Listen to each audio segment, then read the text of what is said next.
Good morning, everyone. So today's the first day after Rosh Hashanah, the first day of going back into the new year, into the regular cycle of life, although it's the 10 days of repentance. And we may feel like we're getting older, it's another year on the calendar.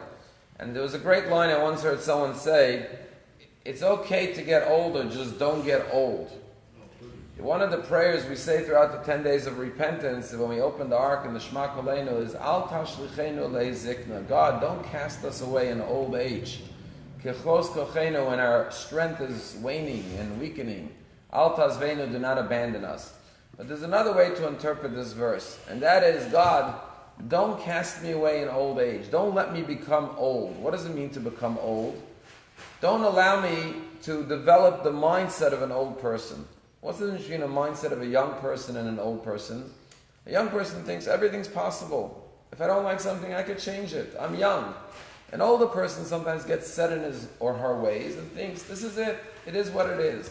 So God, don't allow me to become old. Don't become old-minded in my thinking. That I should, at whatever stage of life I'm at, whatever age, I should always feel young and have the confidence that I could make all the changes necessary.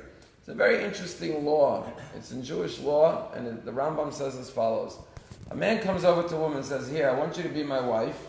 Here is a ring. I'll put it on your finger. Hared l'kedeshavli, on the condition that I'm rich. He puts it on the finger of the girl, and the girl accepts it, and then they check his bank account, and you see it's overdrawn. Not only he's not rich, he's poor. So the marriage is invalid because the whole marriage was based on the condition that he is rich. And with that intention, she accepted it. So it's not a valid marriage. They don't need a divorce. They're not married in the first place. But what happens if a man in Jewish law comes to a woman and says, I want you to be married to me on the condition that I am a tzaddik gamor. I'm a perfect tzaddik, perfect righteous person. And he puts the ring on her finger. And then they go look into this guy. And they see he has a big rap sheet in the police department. He's a crook, he's a criminal, he's the worst of the worst. So you would think he doesn't need a divorce because it was based on the fact that he's a tzaddik. Jewish law says no. It's a question. Maybe they are legitimately married, and therefore if she doesn't want to live with him, she needs a divorce. Why? Says the Jewish law, because maybe right before he gave her the ring, he did teshuvah. He thought he regrets everything he does, he wants to change his ways, and he resolved to change his way. And even though he was a wicked person his whole life, in an instant he could go from being wicked to being righteous. So we don't know what his thoughts were before he gave her the ring. Maybe he did teshuvah. If he did teshuvah, he's a righteous person. It's a valid marriage. And what this shows us is that a person is capable of changing at any moment, and you never know. And part of that is that when we look at other people, George Burns famously said, the only smart person I know is my tailor. Because every time I come for a suit, he takes a new measurement. Human beings tend to size other people up. I got his number. I got his size. And they don't realize that people aren't set in one fixed position. They could change. They could evolve. They could grow. So don't carry a judgment from a person from 5 years ago, 10 years ago, 15 years ago.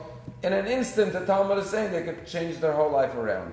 Today is the fast of Gedalia, which is because of the tragedy of the murder of a Jewish governor in Jerusalem by a group of Jews who were upset that the Babylonian authority, after they destroyed the first temple, appointed him as the mayor or the governor of Jerusalem. And it was the only Jewish presence in Jerusalem, but it was infighting amongst Jews. And that's a good lesson to learn on such a day, to judge people favorably, give them the chance to prove themselves that they want to change and that they are better, and don't hold old grudges and resentments against people. As far as judging people favorably, there's a lovely story going around about this mother who took out 2 apples, and she gave it to her daughter to pick an apple to eat. The girl picked up 1 apple, took a bite, picked up another apple, and took a bite. And the mother looked at the daughter very disappointingly, and she was about to scold her. I offer you an apple, one for me, one for you, and you bite out of both? And just before she had a chance to open her mouth and reprimand her daughter, the daughter looks up and says, Mommy, this is the sweeter apple, you have it. And the point of the story, obviously, is that don't prejudge people. You never know their thoughts. You never know their intentions. Always give people the favorable judgment.